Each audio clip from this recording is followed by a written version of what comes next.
ये कहानी एक ऐसे खौफनाक समय की है जब एक दिन अचानक आसमान से जहरीली बर्फ गिरने लगती है। जो भी इस बर्फ के संपर्क में आया वह एक एक करके मर गया। सिर्फ एक दिन में लगभग 80% इंसान खत्म हो गए। न मोबाइल, न गाड़ियाँ, न हथियार, सब कुछ बर्फीले हमले से खत्म हो गया। ऐसा क्या हुआ था उस दिन, चलिए शुरू करते हैं। कहानी की शुरुआत में हुआन को दिखाया जाता है जो एक मिडिल क्लास आदमी है। वो अपने एक पुराने दोस्त से मिलने जा रहा होता है जो एक कार रिपेयर की दुकान चलाता है। अजीब बात ये है कि दुकान में ज्यादा गाड़ियाँ नहीं है। उसी रात हुआन अपने 3 दोस्तों के साथ बैठकर ताश खेल रहा होता है। इनकी दोस्ती 30 साल से भी ज्यादा पुरानी है और आपस में गजब की बॉन्डिंग है। यहाँ ध्यान देने वाली बात ये है कि उसके 3 दोस्त कौन हैं। पहला है घर का मालिक टानो, दूसरा है थोड़ा सा गंजा दोस्त और तीसरा है सफेद बालों वाला बुजुर्ग आदमी। अचानक पूरे घर की बिजली चली जाती है और सबका मूड खराब हो जाता है। हुआन मोबाइल निकाल कर चेक करता है, लेकिन हैरानी की बात ये होती है कि फोन पूरी तरह हैंग हो चुका है। सिर्फ उसी का नहीं बल्कि कमरे में मौजूद हर किसी का फोन काम करना बंद कर देता है। तभी बाहर से अचानक भारी भारी आवाजें आने लगती हैं, जैसे कोई चीज आसमान से गिर रही हो। तभी टानो की पत्नी चीखती है और बताती है कि नीचे एक आदमी अचानक बेहोश होकर गिर गया है। सब लोग खिड़की से बाहर झांकते हैं और देखते हैं कि हवा में सफेद कण तैर रहे हैं, बिल्कुल बर्फ की तरह। ये नजारा और भी डरावना इसलिए है क्योंकि उस वक्त अर्जेंटीना में भीषण गर्मी का मौसम चल रहा होता है। ऐसे मौसम में बर्फ गिरना नामुमकिन है। तभी बाहर सड़क पर खड़ी गाड़ियाँ एक एक करके कंट्रोल खोने लगती है। ड्राइवर्स ऐसे लगते हैं जैसे अचानक बेहोश हो गए हों। ये देखकर सब लोग घबरा जाते हैं और नीचे जाने का प्लान कैंसिल कर देते हैं। टानो लैंडलाइन फोन से पुलिस को कॉल करने की कोशिश करता है,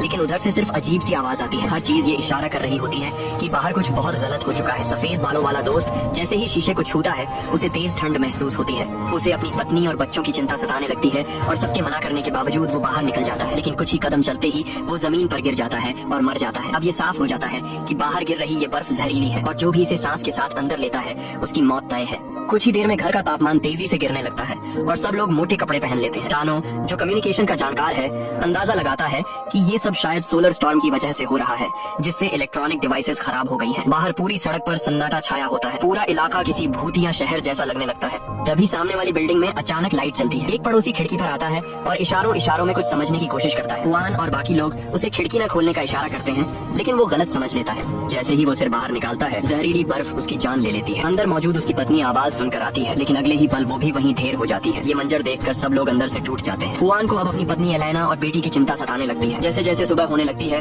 वो फैसला करता है कि उसे किसी भी हाल में घर लौटना होगा। दोस्त उसकी मदद करते हैं, उसे मोटे कपड़े पहनाते हैं, घर में रखा मास्क और दस्ताने देते हैं। सबका मानना होता है कि अगर शरीर ढका रहे तो शायद बर्फ नुकसान नहीं पहुंचाएगी। हिम्मत जुटाकर हुआन बाहर निकलता है और सच में बर्फ उसे कोई नुकसान नहीं पहुंचाती। अब ये साफ हो जाता है कि इलेक्ट्रॉनिक चीजों के साथ साथ सारी मॉडर्न गाड़ियां भी बंद हो चुकी हैं। हुआन पैदल ही घर की तरफ निकल पड़ता है। रास्ते में वो अपने दोस्त की लाश को देखता है और भारी मन से आगे बढ़ जाता है। यहीं से उसकी असल सर्वाइवल जर्नी शुरू होती है, जो इंसानियत और सर्वनाश की कहानी बनने वाली होती है। कुछ ही देर में हुआन अपने दोस्त वाले इलाके से बाहर निकल जाता है, लेकिन जो नजारा उसके सामने आता है वो दिमाग हिला देने वाला होता है। पूरी की पूरी सिटी पर एक अजीब सी खामोशी छाई होती है। जहाँ तक नजर जाती है हर जगह सिर्फ लाशें ही लाशें पड़ी हैं। साफ पता चलता है कि ये जहरीली बर्फ लोगों को संभलने का एक मौका भी नहीं दे पाई। किसी को समझ ही नहीं आया कि जो चीज आसमान से गिर रही है वही मौत बन जाएगी। हालात इतने डरावने हैं कि सड़क पर ही नहीं बल्कि बिजली के खंभों पर भी लाशें लटकी हुई हैं। लगता है कोई लाइनमैन मरम्मत करते वक्त वहीं ढेर हो गया था। हड्डियां जमा देने वाली ठंड और जहरीली बर्फ के बीच हुआन अपनी जैकेट कसकर पकड़ता हुआ आगे बढ़ता रहता है। वैसे तो उसके घर की दूरी सिर्फ करीब 5 किलोमीटर है, लेकिन हर कदम पहाड़ चढ़ने जैसा लग रहा होता है। धीरे धीरे वो आसपास के हालातों का आदी होने लगता है और डर सुनने पड़ने लगता है। तभी अचानक एक तेज सीटी की आवाज सुनाई देती है। आवाज की तरफ देखता है